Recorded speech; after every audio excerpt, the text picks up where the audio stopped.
तो हेलो नमस्कार दोस्तों। स्वागत है आपका अपने चैनल SKMU वाला पे। आज हम लोग एक बहुत ही इम्पोर्टेंट सेशन करने वाले हैं। मेजर 5 पॉलिटिकल साइंस का पेपर जिसका एग्जाम 3 जनवरी को होने वाला है। तो आज हम लोग उसके कुछ इम्पोर्टेंट क्वेश्चंस को कवर करने वाले हैं इस वीडियो में, ठीक है। चलिए हम लोग आज का सेशन शुरू करते हैं। देखिए यूनिट 1 का सबसे फर्स्ट क्वेश्चन है, भारतीय राजनीति के अध्ययन का ऐतिहासिक दृष्टिकोण समझाइए। ठीक है। ऐतिहासिक दृष्टिकोण भारतीय राजनीति को उसके अतीत के संदर्भ में समझाता है। ठीक है। इसमें औपनिवेशिक शासन, स्वतंत्रता आंदोलन और संविधान निर्माण का अध्ययन किया जाता है। यह बताता है कि वर्तमान राजनीतिक संस्थाएं इतिहास का परिणाम है। यह दृष्टिकोण राजनीति को एक विकासशील प्रक्रिया मानता है। ठीक है। दूसरा क्वेश्चन देखते हैं, व्यवहारवादी दृष्टिकोण क्या है। देखिए, व्यवहारवादी दृष्टिकोण राजनीति में मानव व्यवहार पर जोर देता है कि जैसे इसमें जो वोट डालता है, नेता होता है, पार्टी होता है और उसका चुनाव का व्यवहार का अध्ययन करता है। ठीक है।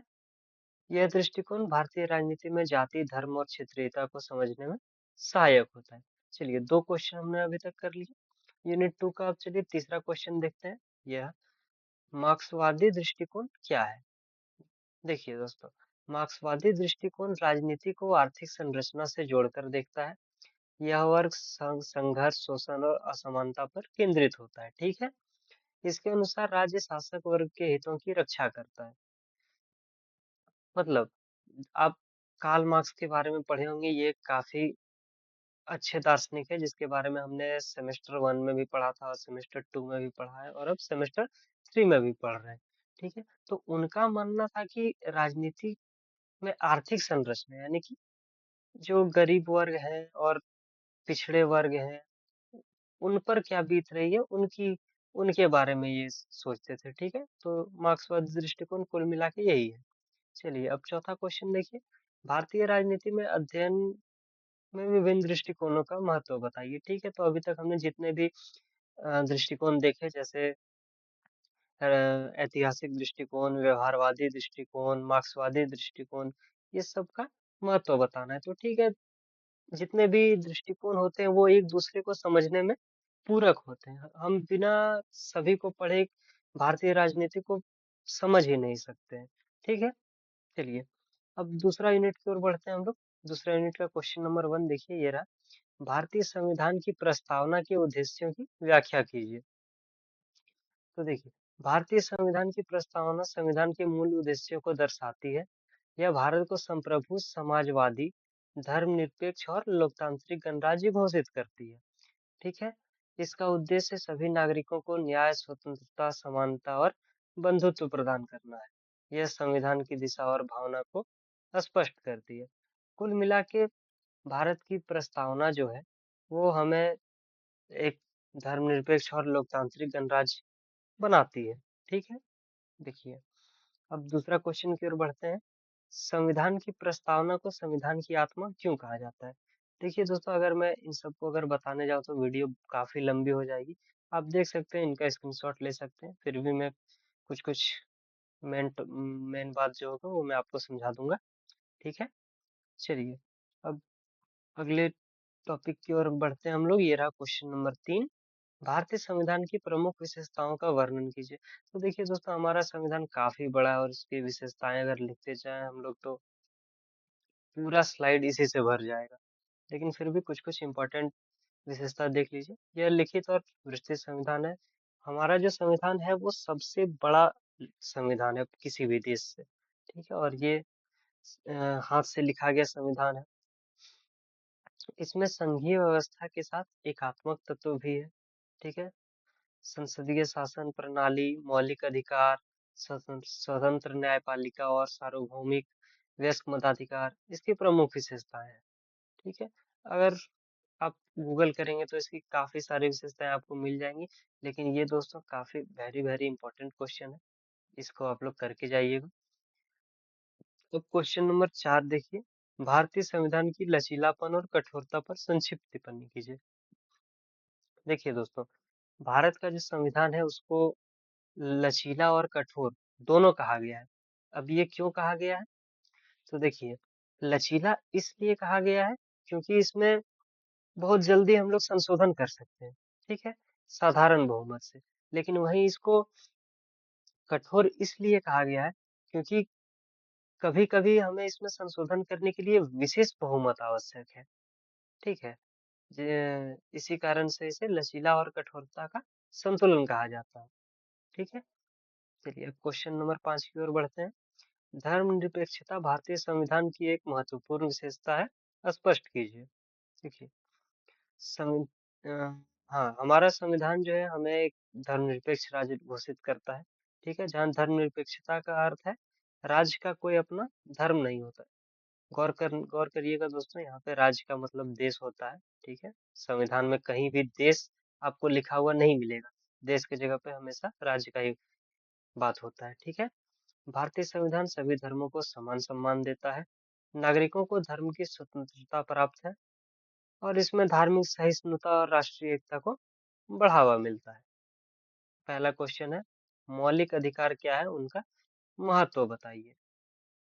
देखिए दोस्तों, मौलिक अधिकार वे मूल अधिकार हैं जो संविधान द्वारा नागरिकों को प्रदान किए गए हैं। ये व्यक्ति की स्वतंत्रता और समानता की रक्षा करते हैं। ये राज्य की मनमानी पर रोक लगाते हैं तथा मौलिक अधिकार लोकतंत्र की नींव है। देखिए दोस्तों, मौलिक अधिकार जो है हमारे संविधान के भाग 3 में है। क्वेश्चन नंबर 2 की ओर बढ़ते हैं। मौलिक अधिकार और राज्य नीति निर्देशक सिद्धांत में अंतर बताइए। देखिए दोस्तों, हमारा जो मौलिक अधिकार है वो न्यायालय में यानी कि कोर्ट में हम लोग इसके ऊपर बात कर सकते हैं। हम हमारा अगर कोई भी हम केस लड़ते हैं तो उसमें मौलिक अधिकार का हम दे सकते हैं कि हाँ, इसके थ्रू से हमारा केस आगे बढ़ाया जा सकता है। लेकिन नीति निर्देशक सिद्धांत जो है वो कोर्ट में हम लागू नहीं करा सकते हैं इस पे बहस हम नहीं करा सकते हैं, ठीक है। मौलिक अधिकार व्यक्ति से संबंधित है जबकि नीति निर्देशक सिद्धांत समाज के कल्याण से। दोनों लोकतंत्र को मजबूत बनाते हैं। हमारे देश के संविधान में इन दोनों का रहना जरूरी है दोस्तों, तभी लोकतंत्र मजबूत होगा, ठीक है। चलिए अगला क्वेश्चन हम लोग देखते हैं कि है कि भारतीय संविधान में कितने मौलिक अधिकार हैं, उनके नाम और संबंधित अनुच्छेद लिखिए। ये काफी इंपॉर्टेंट क्वेश्चन है दोस्तों, इससे जरूर क्वेश्चन बनेगा, ठीक है। भारतीय संविधान में कुल 6 मौलिक अधिकार दिए गए हैं जो अनुच्छेद 12 से 35 तक वर्णित है। देखिए, पहला है समानता का अधिकार जो कि अनुच्छेद 14 से 18 है। दूसरा है स्वतंत्रता का अधिकार जो 19 से 22 में है। तीसरा है शोषण के विरुद्ध अधिकार जो अनुच्छेद 23 से 24 में है। चौथा है धर्म की स्वतंत्रता का अधिकार जो कि 25 से 28 है और पांचवा है सांस्कृतिक और शैक्षिक अधिकार जो कि 29 से 30 है। और छठा है अनुच्छेद 32 में संवैधानिक उपचारों का अधिकार। ये काफी इंपॉर्टेंट अधिकार है दोस्तों, इससे भी क्वेश्चन बन सकता है, ठीक है। देखिए, ये मौलिक अधिकार नागरिकों की स्वतंत्रता, समानता और गरिमा की रक्षा करते हैं तथा भारतीय लोकतंत्र की आधारशिला है। नंबर 4, राज्य के नीति निर्देशक सिद्धांत आखिरकार है क्या? देखिए, राज्य के नीति निर्देशक सिद्धांत वे आदर्श हैं जो सरकार को नीति निर्माण में मार्गदर्शन देते हैं। इनका उद्देश्य सामाजिक आर्थिक न्याय स्थापित करना है और जैसे पहले भी बताया कि ये न्यायालय में लागू नहीं किए जा सकते। लागू कौन किया जा सकता था, पहले बताएं, मौलिक अधिकार, ठीक है, मौलिक अधिकार। देखिए, पांचवा क्वेश्चन है, भारतीय लोकतंत्र में मौलिक अधिकारों की भूमिका स्पष्ट कीजिए। इसका उत्तर अगर ये क्वेश्चन आ गया तो इसका उत्तर आप लोग लिखेंगे, मौलिक अधिकार नागरिकों को राज्य की मनमानी से बचाते हैं। ये लोकतंत्र को मजबूत बनाते हैं, इनके माध्यम से समानता और स्वतंत्रता सुनिश्चित होती है, ठीक है दोस्तों। चलिए अब अगला स्लाइड हम लोग खोलते हैं। देखिए, यह है यूनिट 4, इसमें हम लोग को प्रधानमंत्री, राष्ट्रपति और संसद के बारे में पढ़ना है। देखिए, क्वेश्चन नंबर 1 है, भारत के राष्ट्रपति को संवैधानिक प्रमुख क्यों कहा जाता है, ठीक है। देखिए दोस्तों, इसका आंसर होगा, भारत का राष्ट्रपति देश का संवैधानिक प्रमुख होता है। वह सभी कार्य प्रधानमंत्री की सलाह पर करता है। अब प्रधानमंत्री सॉरी दोस्तों, यहाँ प्रधानमंत्री नहीं, ये मंत्री परिषद है। मंत्री परिषद में सबसे बड़ा होता है पीएम का पोस्ट, जो कि वो हेड होते हैं मंत्री परिषद के। उन्हीं की सलाह पर राष्ट्रपति काम करते हैं। वास्तविक कार्यकारी शक्ति प्रधानमंत्री के पास होती है, जैसा अभी हमने बात किया। इसलिए राष्ट्रपति को नाम मात्र का प्रमुख कहा जाता है और वो संवैधानिक प्रमुख भी होते हैं, ठीक है। दूसरा क्वेश्चन है दोस्तों, भारतीय राष्ट्रपति की शक्तियां और कार्य बताइए। भारतीय राष्ट्रपति का भारत का जो राष्ट्रपति होता है दोस्तों, वो देश का संवैधानिक प्रमुख होता है, ठीक है। वह प्रधानमंत्री की नियुक्ति करता है। विधेयकों यानी कि जो बिल होता है उस पे लास्ट जो अंतिम मोहर होता है वो वही अपना हस्ताक्षर करते हैं। और आपातकाल घोषित करने का शक्ति भी राष्ट्रपति के ही पास होता है, ठीक है। चलिए दोस्तों, क्वेश्चन नंबर 3 की ओर हम लोग आगे बढ़ते हैं। ये है, प्रधानमंत्री को सरकार का वास्तविक प्रमुख क्यों कहा जाता है। इससे पहले हमने देखा कि जो राष्ट्रपति होता है वो नाम मात्र और संवैधानिक प्रमुख होता है, जबकि यहाँ हम देखेंगे प्रधानमंत्री जो होता है वो वास्तविक प्रमुख होता है देश का, ठीक है। देखिए दोस्तों, इसका उत्तर होगा प्रधानमंत्री प्रशासन का नेतृत्व करता है। प्रशासन, और यहाँ पे आप लोग ऐड कर सकते हैं मंत्री परिषद को भी, ठीक है। सभी महत्वपूर्ण निर्णय उसी के माध्यम से लिए जाते हैं। मंत्री परिषद उसी के प्रति उत्तरदायी होता है, ठीक है। अगर देखिए दोस्तों, हमारा अगर प्रधानमंत्री अपने पोस्ट से रिजाइन कर देते हैं, ठीक है, तो पूरा जो मंत्री परिषद है उनको भी रिजाइन करना पड़ेगा, ठीक है। इसलिए प्रधानमंत्री को किसी देश का वास्तविक प्रमुख कहा जाता है, ठीक है। क्वेश्चन नंबर 4 है दोस्तों, देखिए, राष्ट्रपति की विधायी शक्तियां बताइए। भारत का जो राष्ट्रपति होता है वो संसद के सत्र को बुला सकता है और स्थगित कर सकता है। वह विधेयकों पर हस्ताक्षर करता है, ठीक है। और संसद सत्र के बीच अध्यादेश जारी करने की शक्ति भी किसके पास होती है, राष्ट्रपति के पास होती है। चलिए दोस्तों, क्वेश्चन नंबर 5 की ओर हम लोग बढ़ते हैं। ये है, लोकसभा और राज्यसभा में दो अंतर लिखिए।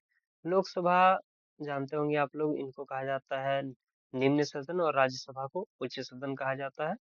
लोकसभा के सदस्य प्रत्यक्ष रूप से चुने जाते हैं, जबकि राज्यसभा के सदस्य अप्रत्यक्ष रूप से चुने जाते हैं, ठीक है। लोकसभा अधिक शक्तिशाली है, राज्यसभा अस्थाई सदन है, जबकि लोकसभा भंग हो सकती है। देखिए दोस्तों, यहाँ पे लोकसभा अधिक शक्तिशाली है, लेकिन इसका नाम उल्टा है। इसका नाम क्या है, निम्न सदन। और जबकि राज्यसभा कम शक्तिशाली है, फिर भी इसका नाम क्या है, उच्च सदन। तो ये एक अंतर हो गया आपका। चलिए, अब देखिए कुछ इंपॉर्टेंट टॉपिक ये है, मुख्यमंत्री की शक्ति, राज्यपाल की भूमिका, मुख्यमंत्री और राज्यपाल की विवेकाधीन शक्तियां। तो कुल मिला के दोस्तों देखिए, जो राज्यपाल है वो राष्ट्रपति वाला काम करते हैं और जो मुख्यमंत्री है वो प्रधानमंत्री जैसा काम करते हैं, ठीक है। राज्यपाल किसी राज्य का जो संवैधानिक प्रमुख होता है वो होते हैं, और मुख्यमंत्री वास्तविक प्रमुख होते हैं, ठीक है। इसमें आप लोग कंफ्यूज नहीं होइएगा दोस्तों। चलिए, अब अगले टॉपिक की ओर हम लोग बढ़ते हैं। यूनिट 5 में है हम लोग का न्यायपालिका, सर्वोच्च और उच्च न्यायालय, यानी कि सुप्रीम कोर्ट और हाई कोर्ट, ठीक है। क्वेश्चन नंबर 1 ये रहा दोस्तों, सर्वोच्च न्यायालय की संरचना एवं अधिकार क्षेत्र बताइए। तो इसका उत्तर आप लोग देख रहे हैं। सर्वोच्च न्यायालय भारत की सर्वोच्च अदालत है। इसमें मुख्य न्यायाधीश और अन्य न्यायाधीश होते हैं। खैर, ये तो सुप्रीम कोर्ट के साथ साथ हाई कोर्ट में भी लागू होता है ये बात, लेकिन खैर यहाँ पे सर्वोच्च न्यायालय का बात हो रहा है तो उसी का हम लोग लिख रहे हैं। इसे मूल, अपीलीय और सलाहकारी अधिकार प्राप्त है। मतलब जो अंतिम निर्णय जो कर सकता है वो सुप्रीम कोर्ट कर सकते हैं, ठीक है। चलिए, क्वेश्चन नंबर 3 है, न्यायिक समीक्षा क्या है। न्यायिक समीक्षा के अंतर्गत न्यायालय कानूनों की संवैधानिकता की जांच करता है तथा असंवैधानिक कानूनों को निरस्त करता है, ठीक है। यह संविधान की सर्वोच्चता बनाए रखती है, ठीक है दोस्तों। क्वेश्चन नंबर 4 है, न्यायपालिका की स्वतंत्रता का महत्व बताइए। न्यायपालिका की स्वतंत्रता लोकतंत्र के लिए आवश्यक है। इसे निष्पक्ष न्याय सुनिश्चित होता है। यह नागरिकों के अधिकार की रक्षा करता है। देखिए दोस्तों, अगर किसी देश की न्यायपालिका ही करप्ट हो जाएगी तो उस देश में लोकतंत्र तो बचेगा ही नहीं, उस पे तो किसी और का कंट्रोल हो जाएगा। तो इसलिए लोकतंत्र के लिए न्यायपालिका का स्वतंत्र होना बहुत जरूरी है, ठीक है। अब क्वेश्चन नंबर 5 की ओर हम लोग आगे बढ़ते हैं। यह है, भारतीय लोकतंत्र में न्यायपालिका की भूमिका स्पष्ट कीजिए। इसमें सेम आप लोग ऊपर जो जो दिया गया वो सब लिख सकते हैं कि यह संविधान की रक्षा करती है, लोकतंत्र लोकतंत्र के लिए आवश्यक है, ठीक है, इससे लोकतंत्र मजबूत होता है। यही। चलिए अब हम लोग लास्ट यूनिट की ओर बढ़ते हैं। ये है यूनिट 6, जाति धर्म एवं सुशासन। देखिए इसका क्वेश्चन नंबर 1 है, भारतीय राजनीति में जाति की भूमिका बताइए। इसका आंसर आप लोग ऐसे लिख सकते हैं कि भारतीय राजनीति में जाति का गहरा प्रभाव है। चुनावों में जातिगत समर्थन देखा जा सकता है। राजनीतिक दल जाति आधारित नीतियां अपनाती हैं। आप लोग देखे होंगे कि बहुत इंडिया में जितने भी पॉलिटिकल पार्टीज हैं वो कहीं ना कहीं कोई एक पर्टिकुलर जाति या धर्म को टारगेट करके अपना वोट बैंक बनाते हैं, ठीक है। खैर उस पे हम लोग नहीं जाएंगे, लेकिन भारतीय राजनीति में जाति की भूमिका आप लोग अपने आसपास भी देख सकते हैं, ठीक है। देखिए क्वेश्चन नंबर 2 है, धर्म और राजनीति के संबंधों पर संक्षिप्त टिप्पणी कीजिए। भारत में धर्म और राजनीति एक दूसरे को प्रभावित करते हैं। कभी कभी धार्मिक भावनाओं का राजनीतिकरण उपयोग होता है। जैसा कि अभी हमने बात किया कि जितने भी पॉलिटिकल पार्टी हैं वो कहीं ना कहीं एक धर्म या एक जाति को अपना वोट बैंक बनाती है, ठीक है। तो इसका उपयोग राजनीति में बहुत ज्यादा होता है और इससे राजनीति जटिल हो जाती है, ठीक है दोस्तों। देखिए क्वेश्चन नंबर 3 है, धर्मनिरपेक्षता की अवधारणा स्पष्ट कीजिए। जैसा कि धर्मनिरपेक्षता का अर्थ ही है कि हमारा जो देश होगा वो किसी भी धर्म से पक्षपात नहीं करेगा और यहाँ सभी धर्म एक समान होंगे, ठीक है। अगले क्वेश्चन की ओर हम लोग आगे बढ़ते हैं। यह है, सुशासन का अर्थ एवं विशेषताएं बताइए। देखिए दोस्तों, सुशासन का अर्थ है प्रभावी और उत्तरदायी शासन, जिसमें पारदर्शिता, जवाबदेही और जन भागीदारी प्रमुख विशेषताएं हैं, ठीक है। क्वेश्चन नंबर 5 की ओर आगे बढ़ते हैं। हम लोग देखते हैं कि भारत में सुशासन की वर्तमान स्थिति पर टिप्पणी कीजिए। इसका आंसर आप लोग लिख सकते हैं, भारत में सुशासन की दिशा में कई प्रयास किए गए हैं, जिसमें डिजिटल शासन और पारदर्शिता बढ़ी है। फिर भी भ्रष्टाचार और प्रशासनिक चुनौतियां बनी हुई है, ठीक है। तो ये था हम लोग का आज का लेक्चर दोस्तों। अगर आपको अच्छा लगा तो लाइक, सब्सक्राइब और शेयर कीजिएगा। जिनका भी एग्जाम 3 तारीख को है उनको ऑल द बेस्ट।